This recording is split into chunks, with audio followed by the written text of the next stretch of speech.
Hi guys, welcome back to my channel. I am back with another video for all of you और आज की video है बहुत special and it's very close to my heart because I am shooting this video with my mom and this is another episode of #Sahas my story of strength.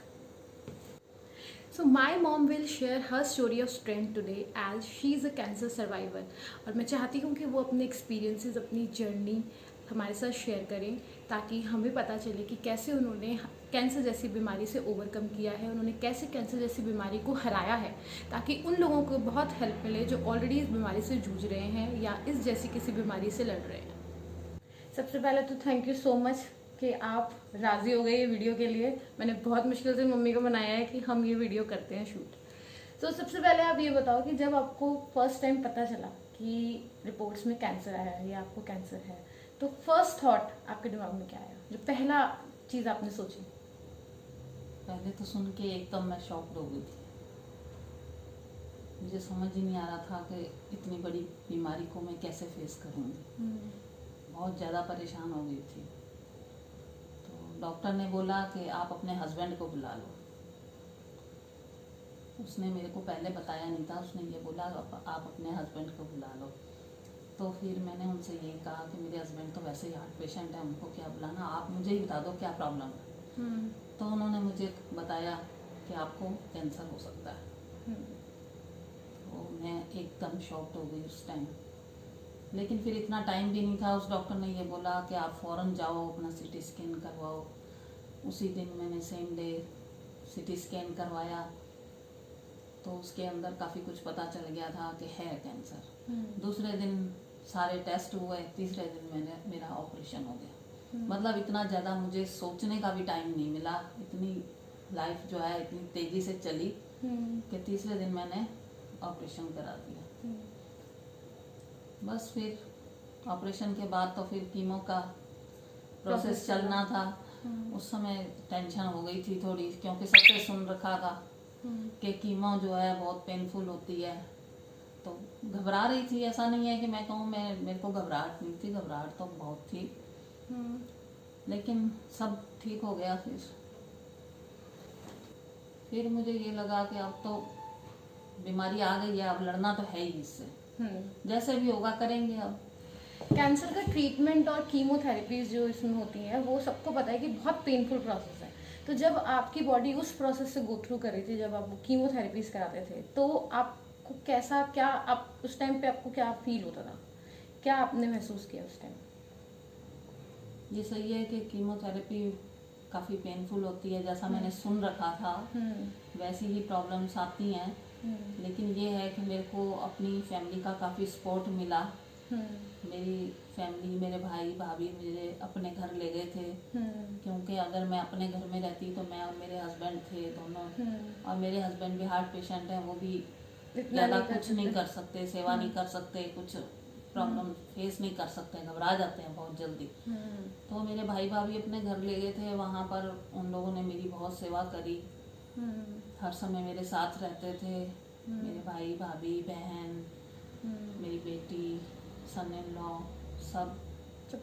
सबका support था. और सब ने मेरी बहुत सेवा भी करी. कभी मेरे को अकेला नहीं छोड़ते थे. हर समय जैसे कि एक फंक्शन का माहौल होता है, सब आसपास रहते थे. सब आसपास रहते थे.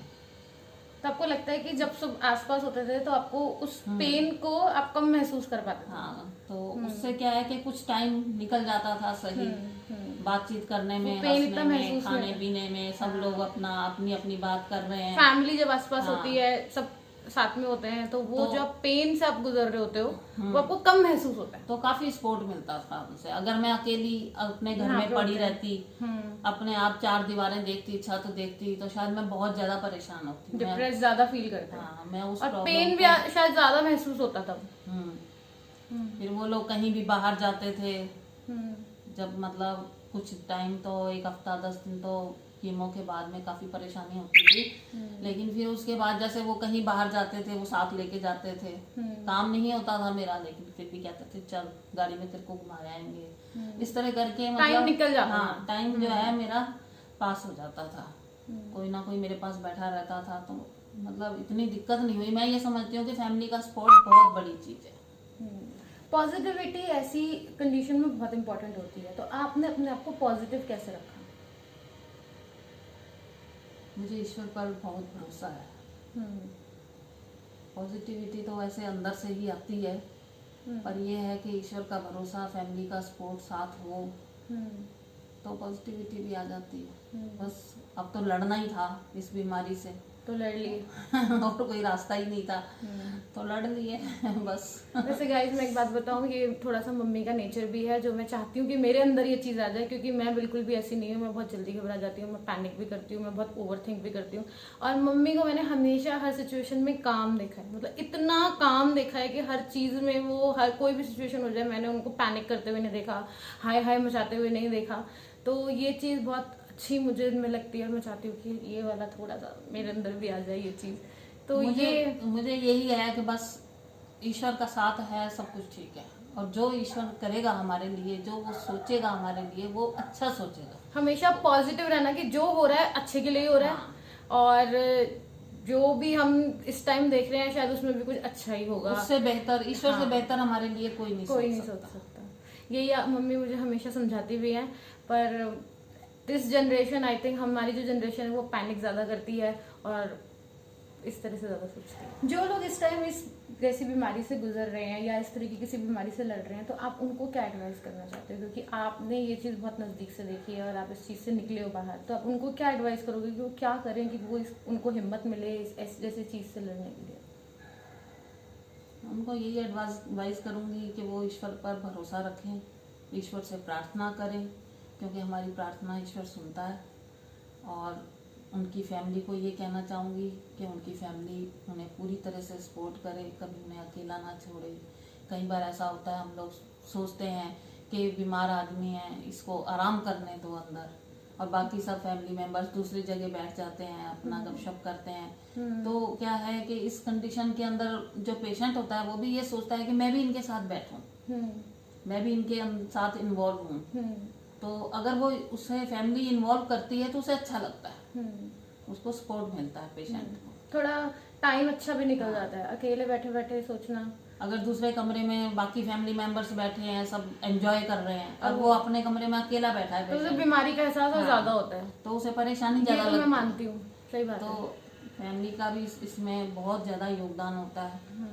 बाकी ईश्वर सबके साथ अच्छा करता है। लेकिन हाँ, एक बात ये भी मैं कह सकती हूँ, सबकी सिचुएशन अलग होती है। मेरी सिचुएशन अलग थी। मैं लास्ट में यही कहना चाहूँगी कि मेरी एज भी इतनी थी और मेरे पर कोई जिम्मेदारी नहीं थी, तो थोड़ा सा मैं कूल थी। लेकिन अगर कोई ऐसा है, यंग है, उसके बच्चे छोटे हैं, तो उससे डेफिनेटली ज़्यादा परेशानी होगी, ज़्यादा टेंशन होगी, क्योंकि वो अपने लिए कम सोचेगा, अपनों के लिए ज़्यादा सोचेगा। तो ये चीज़ जो है ना, और एक्चुअली कैंसर की स्टेज पे भी बहुत इसके ऊपर भी डिपेंड करता है। कैंसर किस टाइप का हुआ है उसके ऊपर भी बहुत डिपेंड करता है। सबकी सिचुएशन बहुत अलग होती है। और मैं भी साथ में यही बोलना चाहती हूँ कि ऑब्वियसली जब आपको पता लगता है कि इस तरह की कोई चीज़ है, अगर आप इस तरह की बीमारी को फेस कर रहे हैं, तो ये इजी नहीं है। फर्स्ट ऑफ ऑल ये बहुत मुश्किल टाइम होता है, क्योंकि हमने खुद देखा है। लेकिन मैं फिर भी कहूँगी, आप अपने आपको पॉजिटिव रखिए, डॉक्टर्स की इंस्ट्रक्शन फॉलो करिए, और अपने जितना हो सके अच्छा सोचिए, मेडिटेट करिए, उससे बहुत फ़र्क पड़ता है। अपनी फैमिली के आसपास रहिए, and definitely you will win this situation. So guys, ये थी हमारी आज की वीडियो। थैंक यू कि आप मान गए इस वीडियो के लिए, क्योंकि मैंने ये सीरीज शुरू करी थी, साहस माय स्टोरी ऑफ स्ट्रेंथ, उसमें मैंने सबसे पहले यही सोचा था कि मैं मम्मी के साथ एक एपिसोड बनाऊंगी। लेकिन मुझे पता था कि मेरी मम्मी थोड़ी कैमरा शाय है, तो बहुत मुश्किल से राजी हुई है। बट ये सच में मैं चाहती थी कि ये स्टोरी हम सामने लाएं और सबको दिखाएं। सो गाइज, अगर आपको मेरा व्लॉग अच्छा लगा तो please like this channel, please like this video, subscribe our channel, share our videos. आप भी बोल दो, सब्सक्राइब करें मेरा चैनल। करते ही नहीं है लोग। सब्सक्राइब करना इसका चैनल।